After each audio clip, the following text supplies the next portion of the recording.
on the footwear, I would completely agree, and I think before the rate was announced, that was expected because 500 was the value which was coming up, and I think that's a good decision of the GST Council to keep all footwear below 500 rupees at that rate. The only thing which needs, I think, to be analyzed is that there should not be any caveat of which type of footwear, because that was the dispute which has plagued the industry in the past. Now, we also spoke about the biscuits, and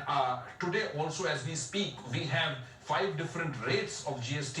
including the exempted rate. And that's the very reason that different commodities and different services have to be taxed at different rate. And I think the point which was made with respect to the biscuit for 100 rupees a kg, less than that, should definitely get, it would have been better to give it a slightly lower tax rate, because that gets consumed by the poor people. And remember, when we talk about taxing of the biscuits under the composition scheme by the small vendors, we should remember that the small vendors would not be able to take the credit of what it comes to them. So for example, when a big manufacturing biscuit manufacturer supplies these products to the small vendor whose turnover is less than 50 lakhs, the tax which is charged by the manufacturing entity to that person who would opt under the composition scheme would not be able to take any credits of the tax which has been charged by the manufacturer to that person.